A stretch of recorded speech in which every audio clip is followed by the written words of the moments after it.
What do we do? How can we increase AI visibility? The trap to be careful about when you're just sort of asking this question, what are we doing? What's our AI visibility strategy? Why is our number so low? Is that a lot of tools, they create a single metric, which is a convenient way to analyze it, but it prioritizes quantity over quality. My issue with a lot of these tools, less so the ones shown, but some of the other AI visibility tools, is they approach it with like a sense of fear-mongering. It's showing you that your brand is not doing as well as others, but again, they're not looking at your brand from a sense of what topics actually matter to your company.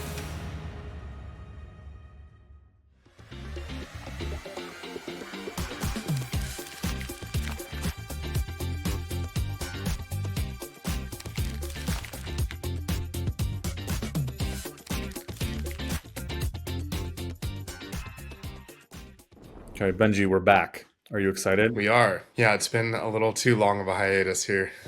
This is the Grow and Convert Marketing Show. We're back after Benji has been in Europe for a million years. Welcome back, California. Thanks. California. We are here to talk about what everyone is talking about in our space, which is AI versus SEO. We are doing a bunch of work on this as just a general update. We're analyzing client data. We're updating our AI visibility tracking app tracker. We're also working on AI writing, Wave Writer. But today, this video, we're going to answer a very simple question, but an important question that a lot of people, I think, in marketing teams, content SEO folks are stressing about, and a question that we've gotten from more than one client this week, which I'm going to summarize or generalize as just, what do we do? How can we increase AI visibility? So you received this question from a client, and I received it. And in both cases, from a different client, and in both cases, an interesting thing happened, which is both of them, two different clients, used two of prominent SEO tools, that anyone has heard of. And they use kind of this, like, those tools as like AI visibility kind of dashboard / like output. And so I want to talk about with you both what we recommend you do if you just have this general amorphous, vague goal, feeling, or uneasiness of like, hey, like, what is our company or brand doing to increase our AI visibility?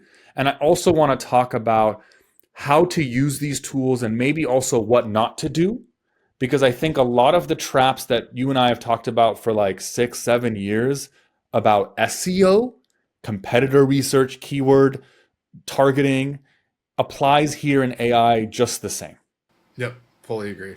So the first example was, I think maybe you can tell, which is a client that sort of you're working with more carefully on the Grow and Convert side, that sent a spreadsheet output that one of these tools had of like, here is a competitor and all of these terms where the competitor is showing up in the Google AI overview. And the client sort of presented it to you and our strategist that's on that account of like, hey, what should we do? Can we also show up for this? Is that right?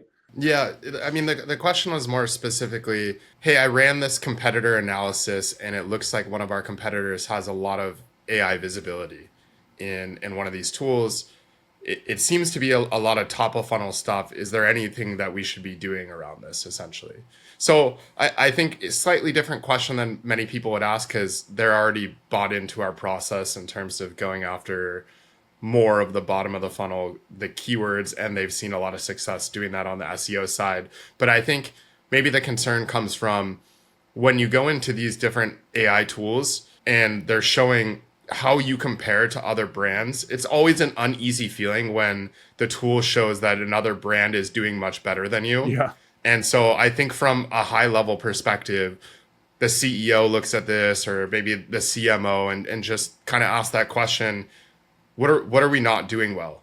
It seems like one of our competitors has a ton of visibility here. What should we be doing? And so there's just this feeling of unease that's coming from the client side or the brand side around my competitor is seemingly doing better. This also happens on the SEO side too, where the CMO or the CEO will look at some tool and say, it looks like my competitor has a lot more organic traffic than us. is this bad? But I think part of the issue, cutting to the chase a little bit, is that not all organic traffic is equal. So a lot of that time that those high organic traffic numbers are driven by keywords that are just not that valuable from a conversion perspective. And it's the same kind of thing that we're seeing on the AI side, where a lot of these competitor brands are showing up in AI tools for keywords or topics or prompts that are just not that valuable and don't really have any buying intent. Yeah, so let me just sort of make it fun by reading off some anecdotes. So from the spreadsheet. So without revealing too much of different clients' identities and all when we do these videos, we can just say this is a software client. It's B2B software, and the type of businesses they sell into are businesses in the vacation space. Their customers are people that go on vacation, let's say, in different places. So this competitor who also sells software to kind of vacation related companies, is that fair? Is that accurate? The competitor does that? Well, I don't know if I would describe the company like that, but I'll say I'll let it slide because we don't want to reveal too much Right. about Yeah. who the company I was is. trying to be vague. But anyway, the keywords, I'm going to read off a few of these keywords. They're keywords like cities in the USA, and this tool outputted the AI overview.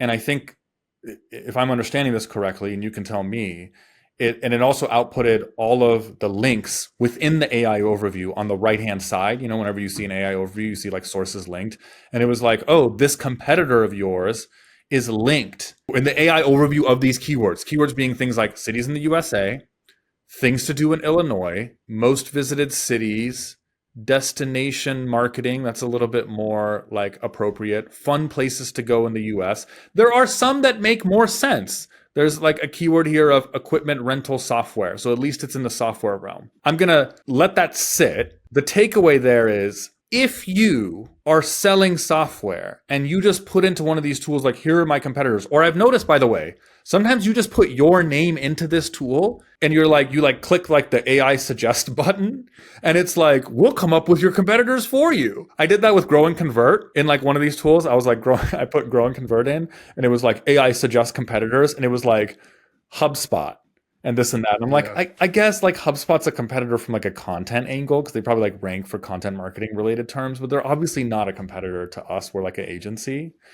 And so the point is, these keywords make no sense for our client to go after. Our client sells software to businesses kind of in that space. So like keywords around fun things to do in Illinois doesn't make any sense. And that's how you end up misusing the software. And that's how you end up getting an unnecessary anxiety as the CMO, the marketer, or the CEO, the founder of, oh my God, we're doing so bad. Our competitor is ranking for all of these things. Why aren't we? And it's like, well, like, what are those things?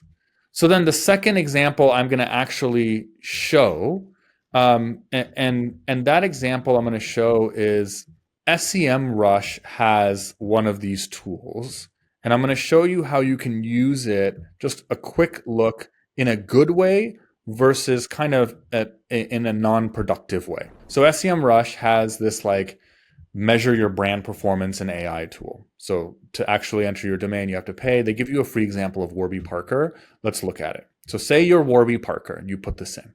First things first, you're dropped into a very common type of thing that a lot of these have, which is like brand performance. And this is the first source of your anxiety, which all of these give you like this percentage. Google AI mode visibility, voice, share of voice, 14%.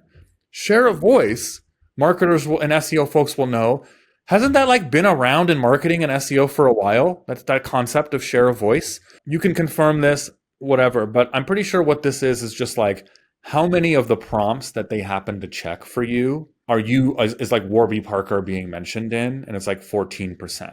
Yeah, I think share of voice is taken from the PR world. It's like Mm-mm-mm. they run these studies on how many people know a brand, and so it's kind of taking that concept into these tools. So exactly what you're saying. If we're running prompts on different topics, how many times is that brand likely to show up essentially? Like what percentage of the overall? Yeah, so they have your like share of voice percentage, right? And so if your percentage looks like it's going down, it would look bad. In this case, they have sentiment, etc. But I just want to bring the same takeaway over here, which is if I click over to their visibility tab and you scroll down, after all of these like nonstop share of voice type graphs, you finally get a list of the questions. And this is where you can see what questions it's running. In other words, this tool is testing and seeing which brands are mentioned. So the first question is like, which retailers have the best customer reviews for eyewear? Who are the best rated online retailers for prescription sunglasses? And you can like click in and see, in this case, Google's AI mode answer. And then it like parses the answer and says, oh, Warby Parker is mentioned number one. So you're number one for this. Here's like the way to use it in my opinion or our opinion and not. And Benji, you can comment. Number one, the details here are, I think, the most useful part of doing this kind of analysis, where you can be like, look, if this query matters to us as a company, if it matters to us to show up when somebody's asking about retailers for prescription sunglasses, which on the surface makes sense for Warby Parker. They sell glasses. They sell particular prescription glasses. If that matters, then sure, checking automatically whether you're mentioned and which position you're mentioned or whatever is like useful. And we're even building a tool around that for ourselves, Tracker, which we're going to release the new version of to the public soon. That's fine. The danger is that these tools are coming up with these prompts for you, and often they come up with things that may not make sense for you. One of them is, how do I get blue light filtering glasses online? If you happen to sell blue light filtering glasses, it can make sense. But if you have Well, stuff, I think that one's more on topic because there are blue light glasses that some of these brands sell, including Warby Parker. I would say like the Who offers in-app virtual try-on for glasses, like that probably serves no value to your brand, and so you showing up for that in AI really doesn't make sense. right. Or like it's not something that you should really try to show up for because it probably has zero value to your And brand. the previous examples we used are even more egregious, right? You're like you're selling Yeah. software to vacation related companies, and then it says like something that your competitor ranks for is like fun things to do in Illinois. You're Yeah. not selling to consumers. This happens No. to be a competitor that's writing some consumer facing blog posts about fun things to do in Illinois. So I think the trap to be careful about when you're just sort of asking this question, what are we doing? What's our AI visibility strategy? Why is our number so low? Is that a lot of tools, they create a single metric, which is a convenient way to analyze it, but it prioritizes quantity over quality. That it comes up with a list of prompts or a list of keywords that it thinks that you should rank for or your competitor ranks for, and it just adds up, it tallies up. How many times is your brand mentioned? Gives you a number. But the question that you should be asking is, do those queries actually matter for us? It's the same thing that we've been talking about with the SEO space for a long time. Intent matters. Intent also matters when it comes to AI search as well. I think my issue with a lot of these tools, less so the ones shown, but some of the other AI visibility tools, is they approach it with like a sense of fear mongering. It's showing you that your brand is not doing as well as others, but again, they're not looking at your brand from a sense of what topics actually matter to your company. Yeah. They're just looking at the entire landscape and saying, you're just not doing as well as some of these other brands. Therefore, you need to focus more on AI. But I guess our point of view is, yeah, AI is becoming more important. It's something that you should pay attention to.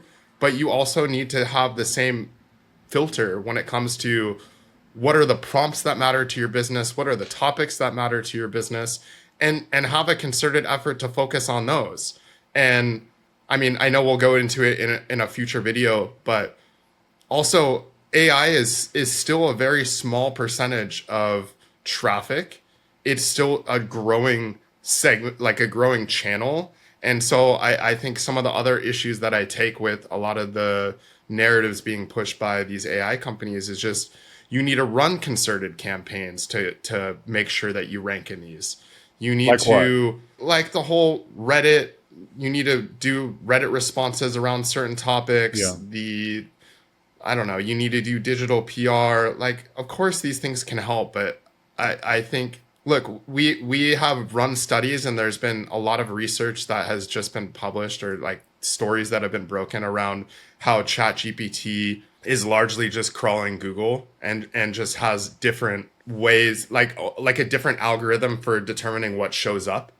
But there's really high correlation that we've seen in our studies and that other people have shared of ranking in SEO and also showing up in these AI tools. And so I still think, and from all of our data, it just makes sense to focus on ranking for the keywords that matter to your business and the topics that matter to your business first.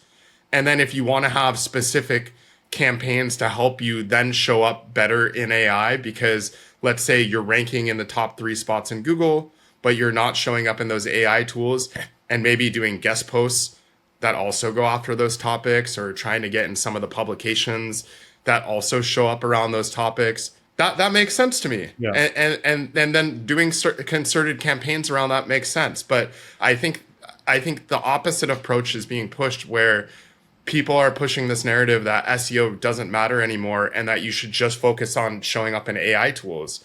And that's what I take issue with. I like, from all of our research, it's just such a small percentage, and it's not driving a ton of revenue or conversions for many companies.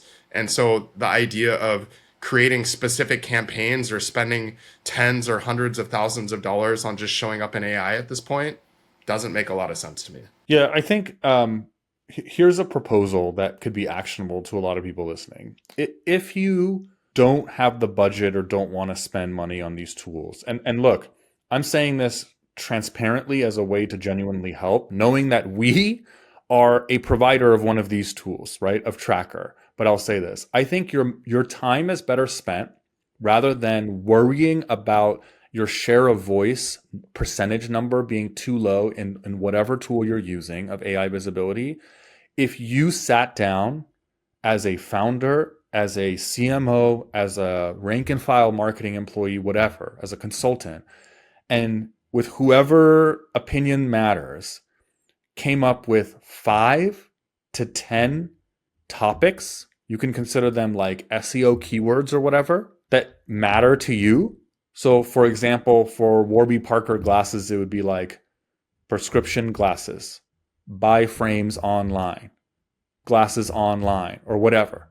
For us, it would Well, be or yeah, for us, it would just be truly, I think the only ones that I would focus on, and you can disagree with me, are just best content marketing agency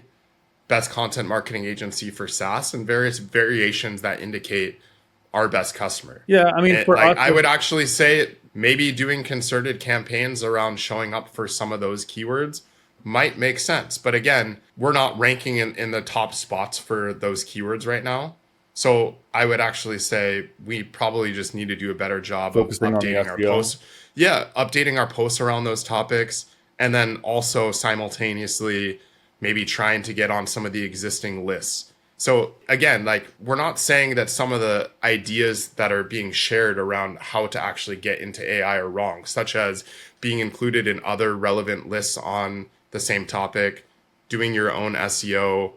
Yes, of course, if you're able to show up in forums or on, let's say, other sites that rate different agencies, that could also be a signal and help you. But I think what we're saying is just most companies aren't doing the basics right now. And if you're not doing the basics, then you're going to have a lot harder time showing up in AI and these other tools. It's going to be a lot more costly. And it just doesn't make sense from a strategy perspective. Like, just focus on the basics first. And once you've accomplished that, and let's say if we were ranking in the top 3 spots for all these different variations of best content marketing agency with our own content, then the next step would be, okay, now let's get in some of these other lists and try to show up there, because that's also going to be another signal to these tools to help us show up. I think other people are taking the opposite approach, where they're trying to do these really short-term hacks, like, let's just go and comment on a bunch of Reddit threads and see if that influences things.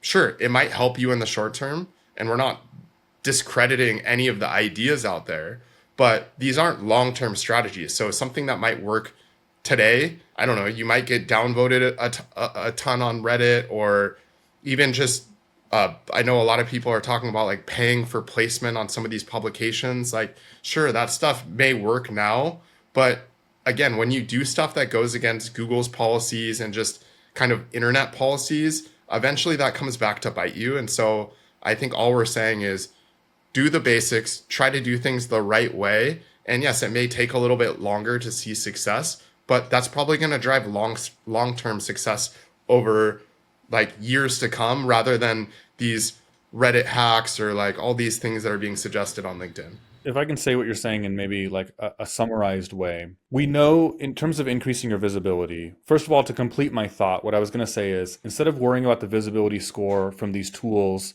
if you're like, hey, I can't afford this, like Ahrefs' tool, I think when I go to it, it's saying $7,000 a year. Like, do you want to buy like our AI brand visibility or brand radar tool? A lot of people don't have the budget for that. That's fine.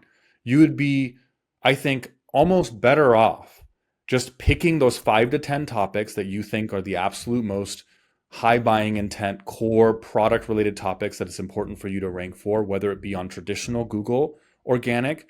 And of course, that means the Google AI overviews for those and related prompts in ChatGPT. And let's be honest, all LLM traffic, and we're going to have a separate video on this, is basically either Google AIO or ChatGPT. We have the data, at least from our clients. Everything else is like a tiny fraction. So that's what we're talking about here.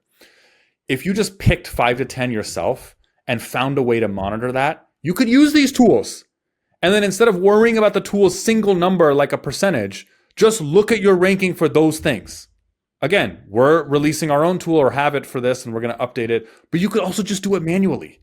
Once a month or 2 a month, just put a spreadsheet in there and then have a discussion in your marketing team. I think that's fine because then you control what you're worried about. You decide it's these prompts, it's these topics because they matter to us, not the tool told me that our competitor is ranking for all of this stuff and that may or may not matter. So that's kind of my suggestion or idea there if people want to budget that.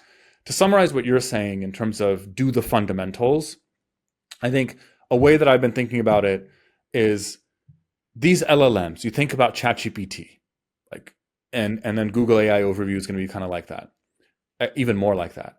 It has 2 major inputs. I'm going to grossly summarize. One is its training data, and the second is it Googles it. We released the study, as you said. We can link to it in the show notes, showing a massive overlap of times where you rank in Google and you rank in ChatGPT. But also other people have looked at this as well. ChatGPT Googles things. When you type something in, even without hitting web search, and it says searching the web, it has decided my training data is not enough to answer this question. I'm going to go search the web. And it's literally using Google is what everyone has figured out. So you have 2 choices to influence its answer. You can show up in its training data. How in the world do you do that? You just have to be in like books and podcasts. That's like a long-term 10-year brand building campaign. That's all of marketing contributes to that. So you put that aside. The second thing is you show up on Google. And when Benji says do the fundamentals, if you decide, okay, showing up on Google for the related topics and queries is how you get on ChatGPT's radar, then there's 2 options to show up on Google. Having your own Google result or finding a way to get in other people's Google result. Reddit, you could find a way to get in there by like commenting or whatever. But as Benji said, like, what are you going to do that for 2 years? Like, there's like a few but even with Reddit, I just think as you grow your brand, people will naturally talk about it. yes, if you have a positive brand and you're doing something really well, that's how you get positive reviews. You get people talking about yourself. So it's like, again, it all goes back to marketing fundamentals. And yes, there's ways to manipulate this stuff and be a marketer and try to do all these hacky things. But like the real way to do it is just have a good brand, do something really well, have a good product, have a good agency, do good work. And then the other one is getting on other people's lists. How do you get on other people's lists? I think there's 2 ways. One is exactly what you said, which is just grow your brand enough to where if somebody else is making a list of, in our case, content agencies, or Warby Parker's case, like glasses online or whatever, if you build your brand big enough, you're going to be included in the list. And number 2 is the hack, which is like you can email them. As you said, there's nothing wrong with doing that. Like if you want to email people who are ranking for terms that you want and you want to get in there, like just email them. Like that's fine. It's kind of like traditional PR, but like that's maybe not sustainable. So that's kind of the summary is like Google is the most controllable way to influence what ChatGPT is exposed to. And there's 2 ways to show up in the Google result. Your own content, which if you want to know how to do that, read the top articles on our site. There's a link to it. That's what we've been talking about for like a million years.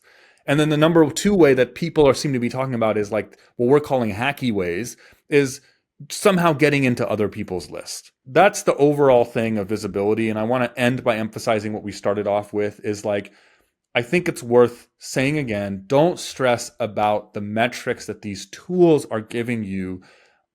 You control the topics that you're interested in. Don't just rely on them, and you need to evaluate that, in our opinion, in the exact same way that we've said to evaluate SEO keywords, which is there buying intent for my product? If you like this video, don't forget to subscribe. You can also get the audio-only versions of these shows wherever you get your podcasts. And you can follow us at growandconvert.com/newsletter for any articles and updates for when these videos come out.